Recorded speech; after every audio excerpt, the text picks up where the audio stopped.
Assalamualaikum, hai, balik lagi nih di channel YouTube aku. Di video kali ini aku akan membagikan pengalaman tentang perawatan kehamilan saat kita mengeluarkan flek, atau cara-cara apa aja sih yang dapat kita lakukan di saat kita hamil namun mengeluarkan flek. Simak videonya sampai habisnya dan jangan kemana-mana.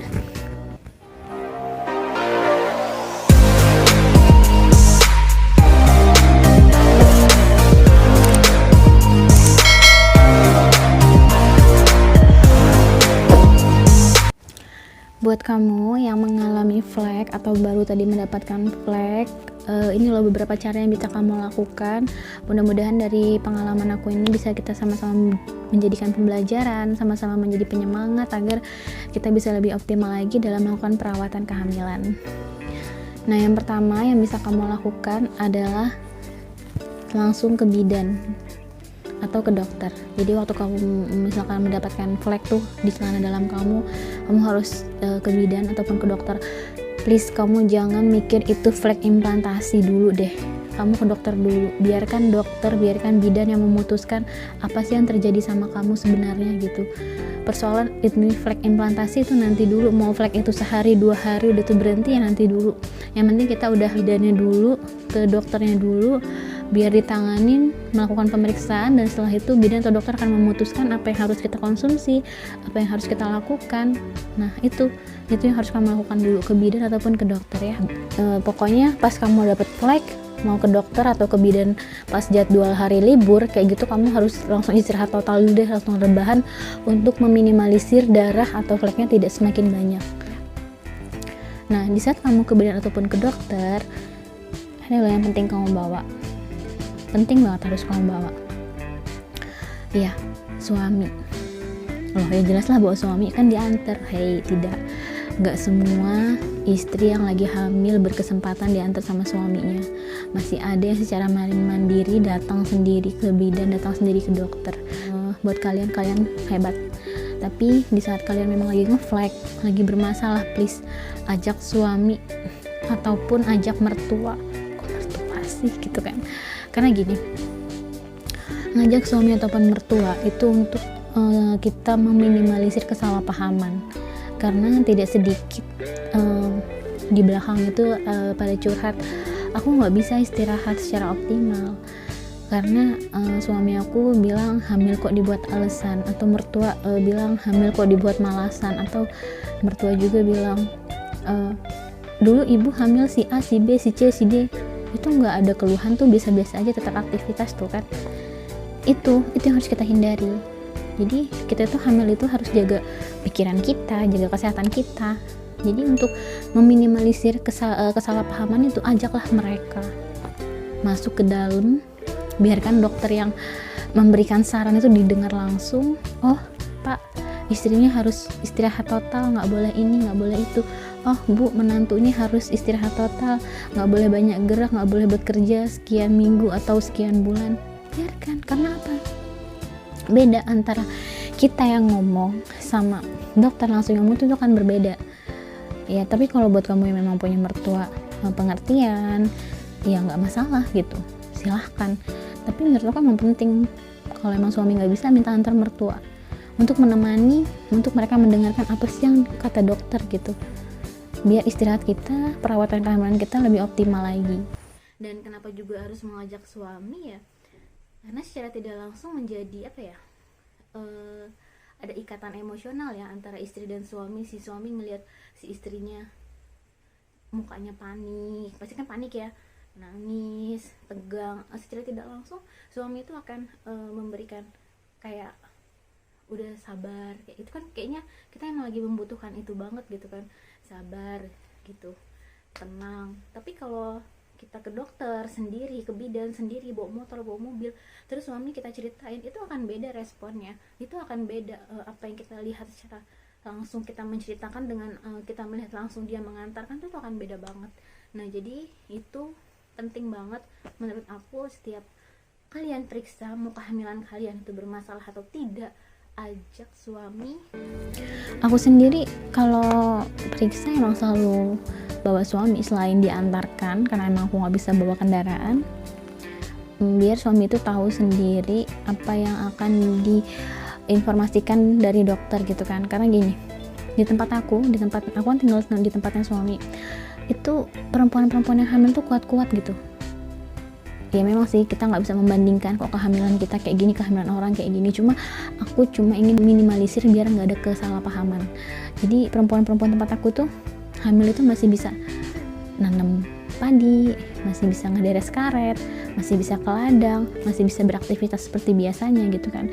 Sedangkan aku sama dokter cuma disuruh rebahan dari kehamilan 10 minggu sampai 4 bulan gitu kan. Jadi ya itu manfaatnya untuk kita mengedukasi secara tidak langsung biar tidak terjadi kesalahpahaman, tidak terjadi keributan kayak gitu.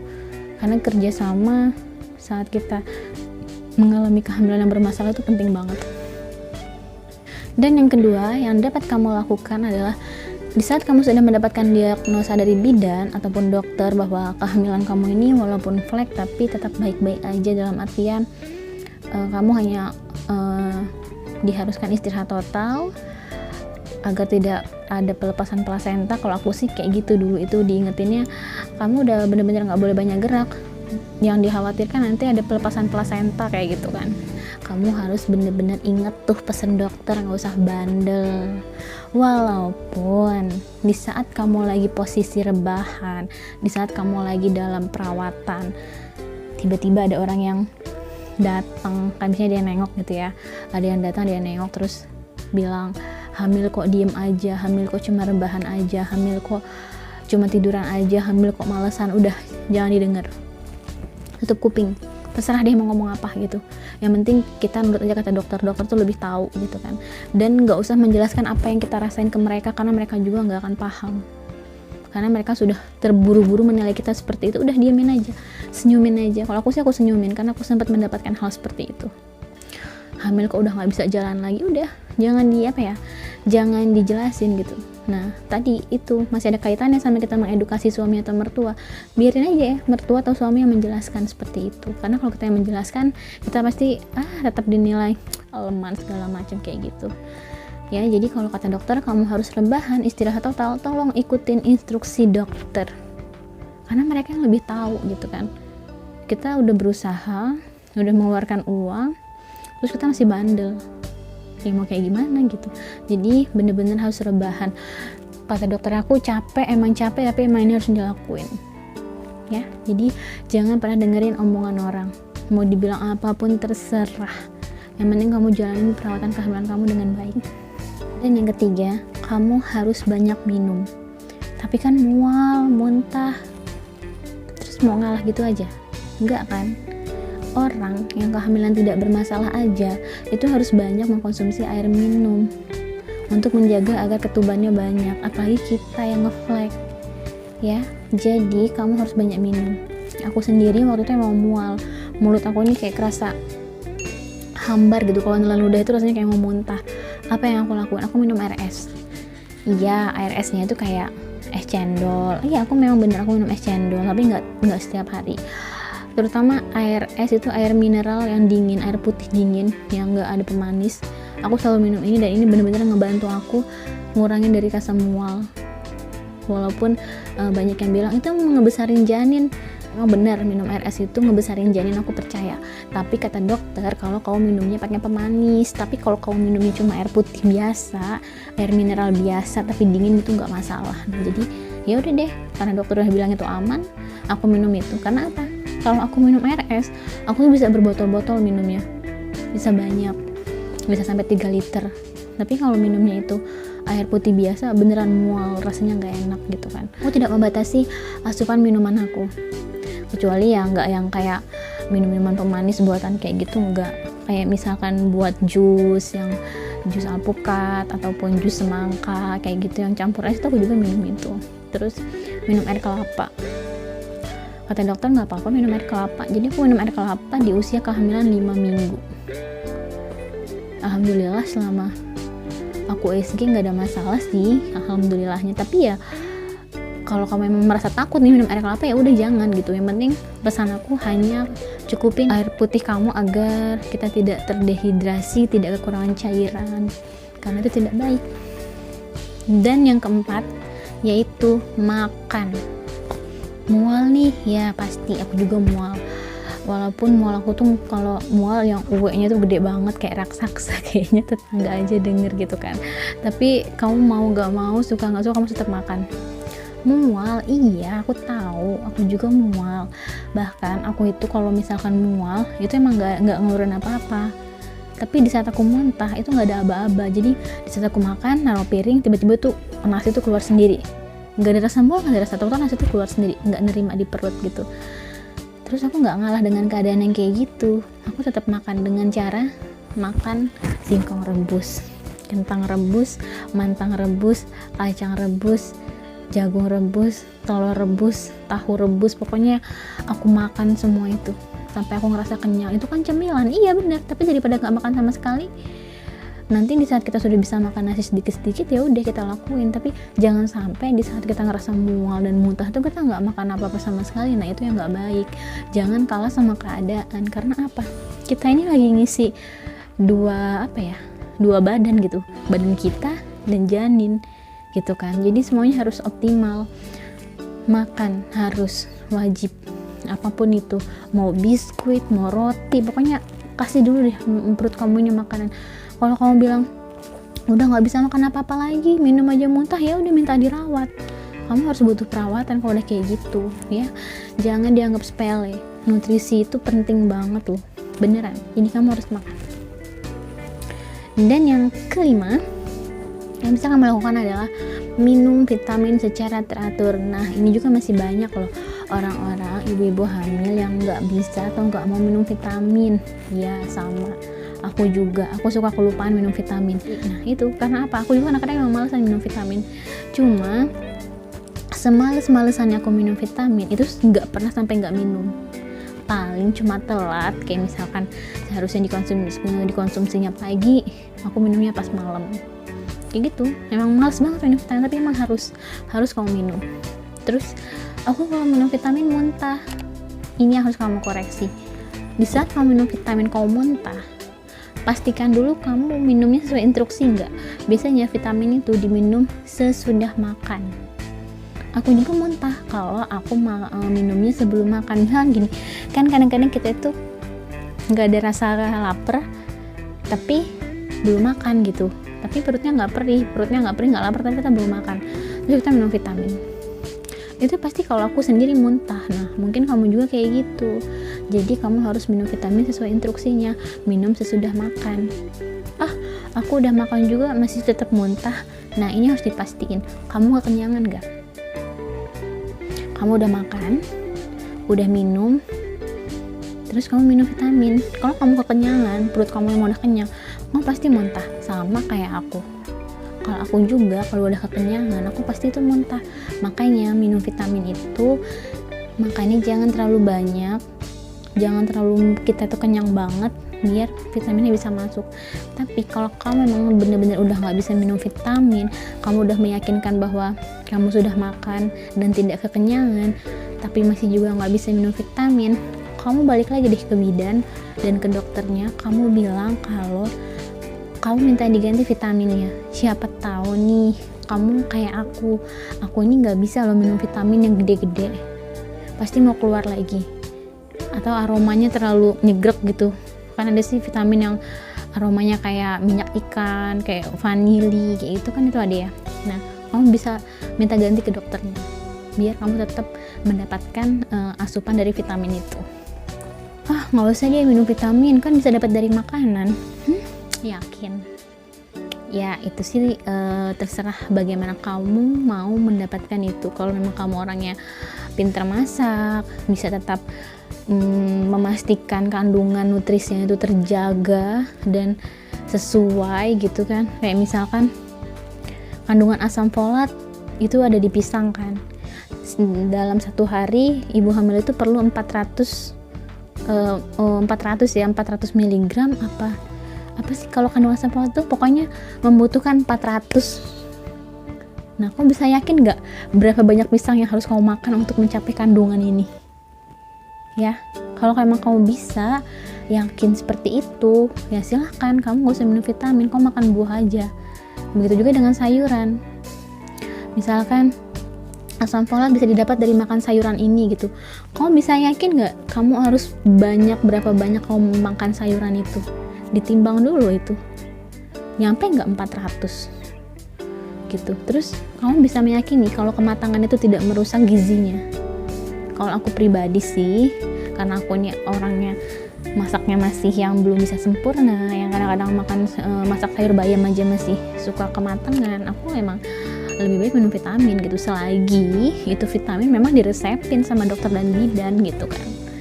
Itu pentingnya kamu harus minum vitamin. Tapi kalau emang kamu bisa masak sesuai dengan ketetapan nutrisinya, ya silahkan, kamu nggak apa-apa makan itu ya lah. Kamu minum vitamin, yang harus kamu lakukan adalah, sebenarnya sih ini aneh gitu, tapi ini sangat membantu di saat kamu sedang perawatan kehamilan di saat flek.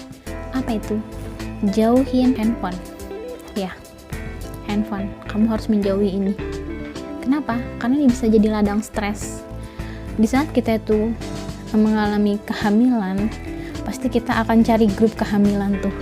Di saat kita sedang mengalami sesuatu di kehamilan kita, pasti kita akan bertanya tuh, kok aku hamil kayak gini ya, aku hamil kayak gitu ya. Dan di saat kamu bertanya, kamu bisa pastiin nggak bahwa perasaan kamu itu nggak akan stres, tetap tenang gitu. Kalau aku pribadi nggak bisa. Makanya salahnya aku waktu aku awal-awal flek itu, aku malah buka Facebook, aku cari itu grup kehamilan, aku tanya, aku hamil ngeflek loh waktu kehamilan 5 minggu ini, kenapa ya? Dan respon mereka ya benar, karena itu pengalaman mereka gitu.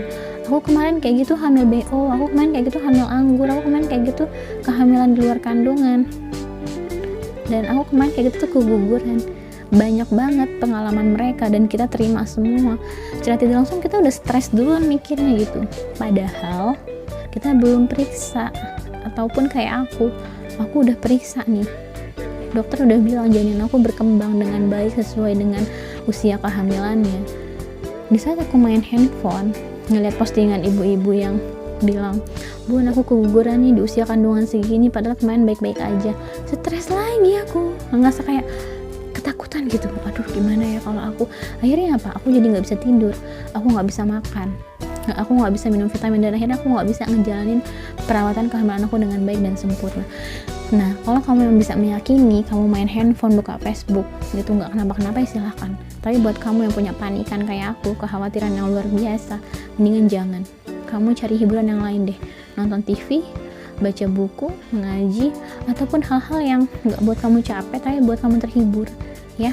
Pokoknya buat kamu yang punya panikan dan kekhawatiran yang tinggi kayak aku, kamu patut jauhin handphone. Jauhin itu bukan berarti kita nggak pegang handphone sama sekali, enggak. Maksudnya jauhin media sosial dulu deh gitu kan. Kalau emang mau buka-buka media sosial, jauhi dulu deh grup-grup kehamilan dulu.